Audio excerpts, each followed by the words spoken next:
will get back to the home site, contact, privacy policy, terms of service, disclaimer. You also notice that I don't have a direct squeeze page on this, or direct output box on this page as well. Somebody had typed in and asked about lead pages. This is actually a lead pages page that we modified to use for our landing page in Google. So this is actually one of the landing pages that we're sending traffic directly to. So once you get approved and you're up and running, you have landing pages out there.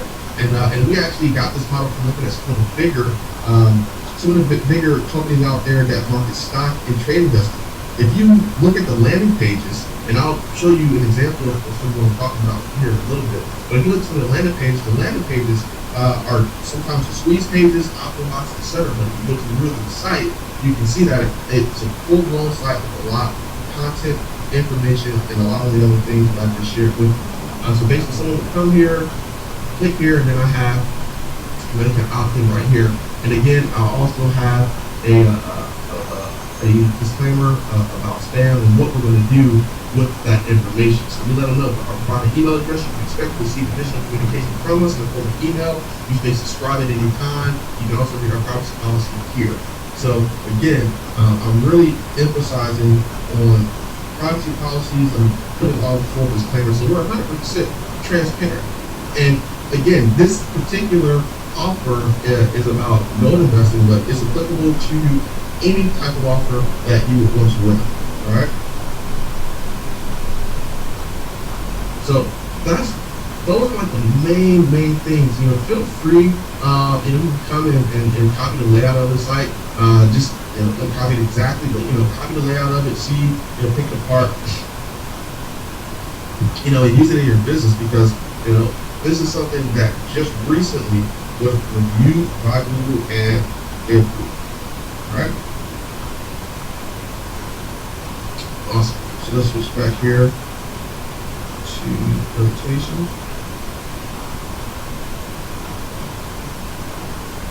All right.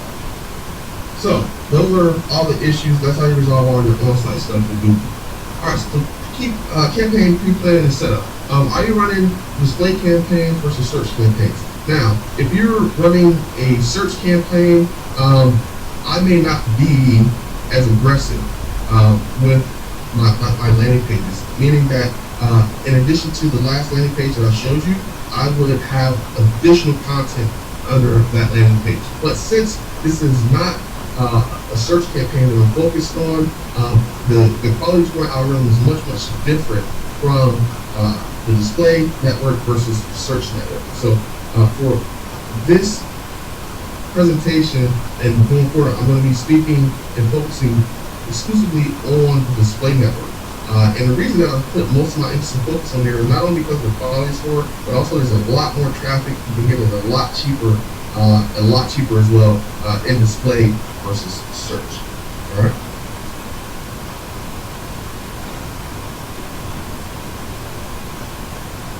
Building your keyword list which competitors help. I'm a big proponent and not reinventing the wheel. I like to see what's working and what people have used, and then modify it, innovate what has already been proven to work. If you're a pioneer and you're coming up with new stuff, that's great. But how long does it take you to really get something working so you can see what's already been performed? So I'm a big proponent of using competitor data to make smart decisions when you're initially setting up and launching your campaign. Same thing with ads. You want to make sure that you have a high click-through rate. That applies to both search network as well as display network. So if I am focusing on display, I want to use banner ads and image ads that I know have already performed. Okay. So the same thing. I'm letting my competition do a lot of the hard work and legwork for me, so that way I don't have to try to figure out, hey, is this working? Is this not working? Will this work? I'll have a pretty good idea of what that looks like. All right. And then once we go through this, I'll show you how to build our campaign. Just a few clicks using John's awesome software, Rockstar PowerSheet. Didn't know how to do without it, and I told him that So let me share with you exactly how I would go about this. So there's two tools specifically that I use. The first one is espionage. So espionage is a great competitive research tool where you can actually research and find your competitors' keyword list, how long they've been running. You can also look at their campaigns, and this is really puts a big emphasis on the search campaigns. But I use the keywords from here to build out my display campaign. So, for example, I will come here. I will start with investing, and then I will do a search and see what they come up with. So I'm doing this thing right now, and I can see who are the top advertisers. So American Bullion, Regal Assets, U.S. Gold Bureau. I also see what their monthly budget is, how much they're spending, and they're spending some decent amounts. Not a whole lot, but $48,000, $72,000, $38,000 a month at ad spend is a decent amount.